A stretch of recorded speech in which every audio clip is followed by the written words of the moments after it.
Hello everyone, আসসালামু আলাইকুম। কেমন আছেন সবাই?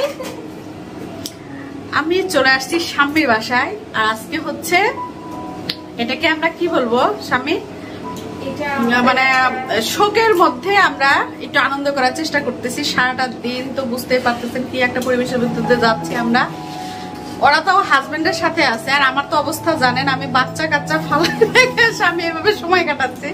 আমার তো খুব কষ্ট হচ্ছে, কান্না করি সারাদিন, শুধু ঘুমাই আর সারা রাত জায়গা থেকে গল্প করি।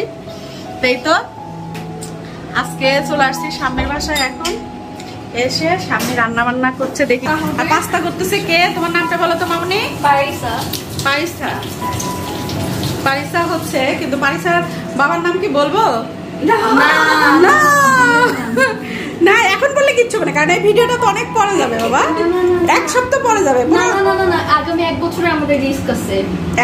আগামী এক বছর? আচ্ছা আচ্ছা, পরে কোনো এক ভিডিওতে বলে দিব পারিসার বাবা, দেখাই দেবো, কিন্তু এখন বলতে পারতেছি না। যাই হোক, এখানে আছে স্বামী রান্না করতেছে চা, ইয়ামি মালাই চা, ইয়ামি ইয়ামি মালাই চা, মশলা চা। এখানে আছে ফ্রুটস অলরেডি, কিন্তু আমাদের চিকেন বল এবং ইয়ে খাওয়া হয়ে গেছে। আর এখানে পাস্তা হচ্ছে, পাস্তা রান্না করতেছে পারিসা। সব মিলে আজকে খুব ভালো একটা সময় কাটবে আমাদের, আশা করছি। কারণ একটু উনো খেলবো না, তার আগে খাওয়া দাওয়া করবো না, ছাদে যাবো না, ছাদে যাবো, তারপর ছাদে থেকে এসে বাসায় এসে উনো খেলবো। ওকে, দেখি আমার ছোট ভাই রাজ ওখানে বসে গেম খেলছে। ইস, আর এটা হচ্ছে হিমি খাচ্ছে হচ্ছে চিকেন বল। আর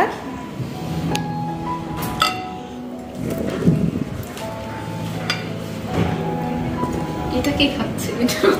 এটা হচ্ছে আমার জন্য, আমার যে সবসময় কাশি হয় সেজন্য আমি খাই হচ্ছে আদা দিয়ে লবণ। আমাকে আর কিচ্ছু কেউ খেতে দেয় না, আমি কোনো কিছু খাবার খাই না।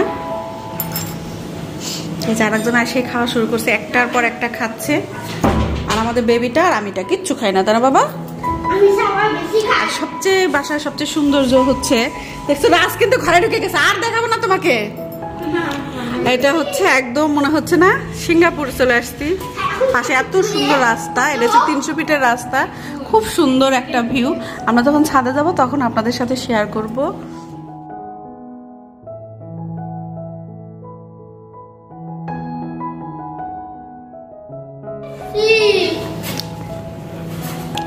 ছাদে যাওয়ার জন্য আমরা চেয়ার আর ফ্যানটা নিচ্ছি। আর খাবার কি কি নিব আমরা এখন? হোয়াইট পাস্তা, এটা হচ্ছে প্লেট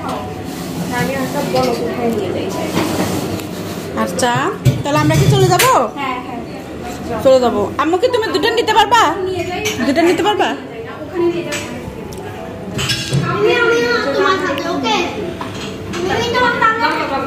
আচ্ছা যাও,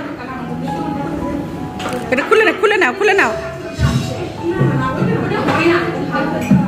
আমরা কিন্তু একসাথে, আমরা আসো আমি যাচ্ছি।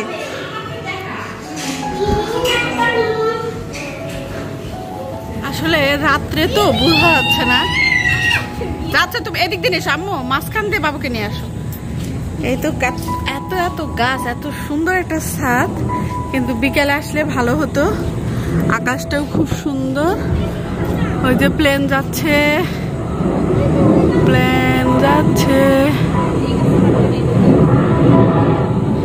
আসো বাবা, আসো, ও মাঝখান দিয়ে আসো। হ্যাঁ, এদিক দিয়ে আসো, এই পাশ আরো সামনে দিয়ে আরো সামনে। আচ্ছা তুমি এদিক দিয়ে আসো, তুমি যেদিক দিয়ে আসতেছিলে এদিক দিয়ে আসো। তো আমরা সবাই এখন ছাদে চলে আসছি। আসার পরে এখন খাবার নেওয়া হচ্ছে। এখানে পাস্তা নিব, যার প্লেটে সার্ভ করে দিচ্ছে স্বামী, একবার দিচ্ছে একবার আমি নিচ্ছি, এরকম করে সবাই মিলে নেওয়া হচ্ছে।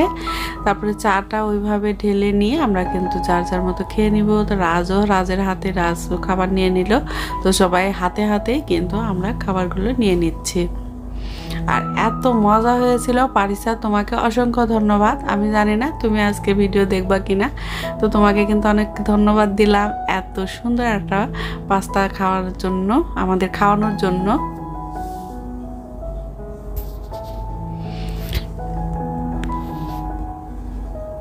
আর চার কথা কি বলবো, স্বামী যে এত ভালো চা বানায় সেটা না খেয়ে মানে না খাওয়ার যারা না খাইছে তাদেরকে বোঝানো যাবে না, কি আর বলবো।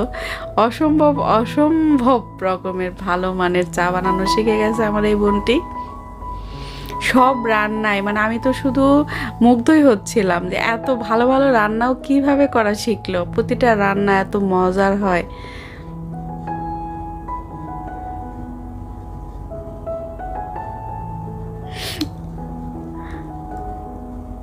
আর ছাদে এসে মিস করতেছিলাম যে বিকালে হলে বেশি ভালো হতো, কিন্তু এত গরম।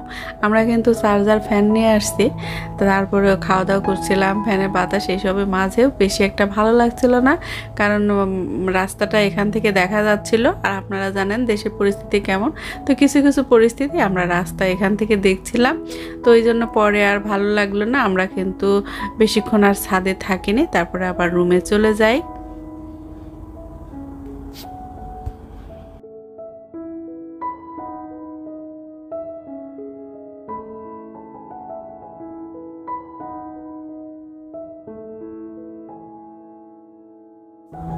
একদিন দুদিন করে কিন্তু আমাদের বেশ প্রায় এক সপ্তাহ হতে চলেছে, কারণ আমরা গত মঙ্গলবারে এসেছিলাম, আজ হচ্ছে সোমবার।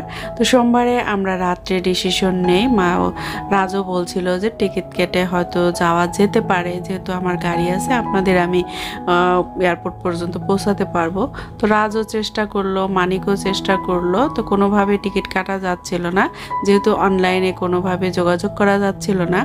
পরে আমার হাজব্যান্ড কিন্তু ঠিকই টিকিট পরের দিন মানে মঙ্গলবারে সকালে টিকিটটা ম্যানেজ করে এবং বলে যে তুমি চলে আসবা। পরে আমরা তাড়াহুড়ো করে রেডি হই। আমরা কিন্তু পুলিশ আসতেছে, পুলিশের টাকা রোড কোম্পানি কিনবেন, এটা ভালো নয়েজ ক্যান্সেল, বাইরে কোনো আওয়াজ আসবে তাই না, শুধু নিজে বসে আসবে, ওই যে ওই স্পিকারটা কোনো আওয়াজ আসবে না, নয়েজ ক্যান্সেলেশন।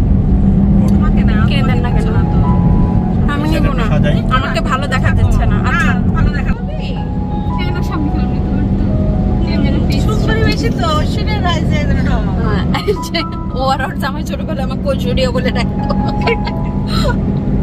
আবারও সাল পাশাল করছে সামনে হচ্ছে দেখছো, আবার নিচে দেখো ওই যে লামেরিডিয়ান হিমি, এরপর তোমার বাবার সাথে আসলে আমি বুঝতে পারতেছি না। হ্যাঁ কি সুন্দর আমরা যাচ্ছি, চিন্তা করতে পারছি না, আমরা স্বপ্নে যাচ্ছি।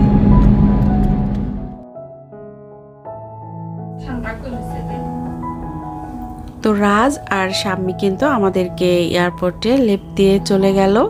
পরে আমরা মা মেয়ে মিলে সুন্দরভাবেই বোর্ডিং পাস করে অপেক্ষা করছিলাম, যেহেতু আমরা আর্লি এসেছি এই জন্য আমাদের কিন্তু এবার প্লেনের সিটটা সামনের দিকে পড়েছিল। সব সময় যতবার প্লেনে উঠেছি সব সময় দেখা যায় আমাদের সিটগুলো পিছনে পড়ে, তো এবার একটু সামনে পেয়ে মা মেয়ে অনেক খুশি ছিলাম। কিন্তু দুঃখের বিষয় হলো, পরে বলি, তো আসলে রাস্তা এতটাই ফাঁকা, মানে 15 মিনিটও সময় লাগেনি, আমরা কিন্তু এয়ারপোর্টে চলে এসেছি। তো রাজ তো আর সামনে ওরাও বলছিল যে আমরাও মনে হয় সিলেটে যাই। তো আসলে দেশের যে পরিস্থিতি, চাইলেই কিন্তু অনেক কিছু করা যায় না।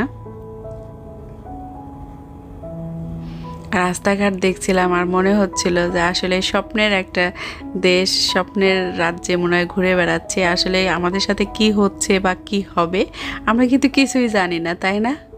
সব কিছু কেমন জানি হচ্ছে বা কি হচ্ছে, মানে আল্লাহর কাছে শুধু প্রার্থনা করি যাই হোক না কেন সব কিছু যেন ভালো হয়।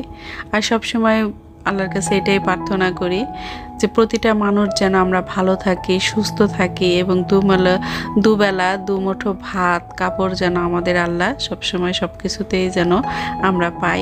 এটাই হচ্ছে সবসময় আমার আল্লাহর কাছে প্রার্থনা।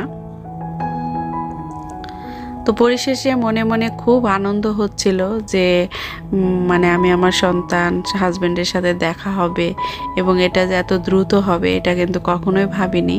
হঠাৎ করে গত রাতে ডিসিশন নেওয়ার কারণেই কিন্তু আজকের এই মানে হলো। তো তারপরে আমরা যখন বাসায় আসলাম তো রাস্তায় মানে এয়ারপোর্টে তখন কিন্তু শুনলাম যে গতদিনও প্লেন ভাড়া নাকি অনেক বেশি ছিল। তো আলহামদুলিল্লাহ আমরা কিন্তু রিজনেবল প্রাইসে আমরা চলে আসি, তেমন একটা বেশি পড়েনি, আমাদের একটু বেশি ছিল।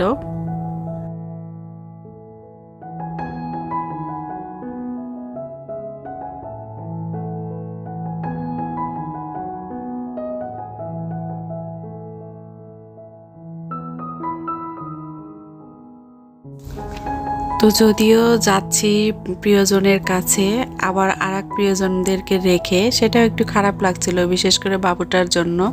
কারণ ও এইবারই আমার সাথে অন্ততপক্ষে বেশিভাবে মিশেছে। সবসময় দেখা যায় ভাই বোনদের জন্যও বেশি পাগল থাকে, আর এবার ও আমাকেও পাগল করেছে। তো বাবুটার জন্য বেশ খারাপ লাগছিল। তা ইনশাল্লাহ নেক্সট কিছুদিনের মধ্যে আবারও ওদের সাথে দেখা হবে। তো এটার একটা মানে ভালো লাগা কাজ করছিল যে বেশি দিনের জন্য আমরা দূরে আসিনি, আবারও যাব। তো স্বামীরা চলে গেল আর আমরা মা মেয়ে এই তো বোর্ডিং পাস নিয়ে অপেক্ষা করছি। যেহেতু আর্লি চলে এসেছি, আমাদের বেশ খানিকটা সময় অপেক্ষা করতে হবে। তো আমার তো বাইরে খাবারগুলো দেখে খুব খেতে ইচ্ছে করছিল, আর হেমিকে বলছিলাম যে এসো আমরা মা মেয়ে মিলে একটা পিক উঠাই। তো আমার মেয়ে বলছিল তোমার ওই 100 চিং ফেসের সাথে আমি পিক উঠাবো না। এই তো হলো মেয়েদের কথা। তো যাই হোক, মা মেয়ে মিলে অনেক দুষ্টামি করছিলাম আর বলছিলাম আমার ক্ষুধা লাগছে, আমি খাবো। তো খাওয়া দাওয়া করছি, আর নেক্সট ব্লগ দেখার আমন্ত্রণ জানিয়ে আজকের মতো এখানে বিদায় নিচ্ছি।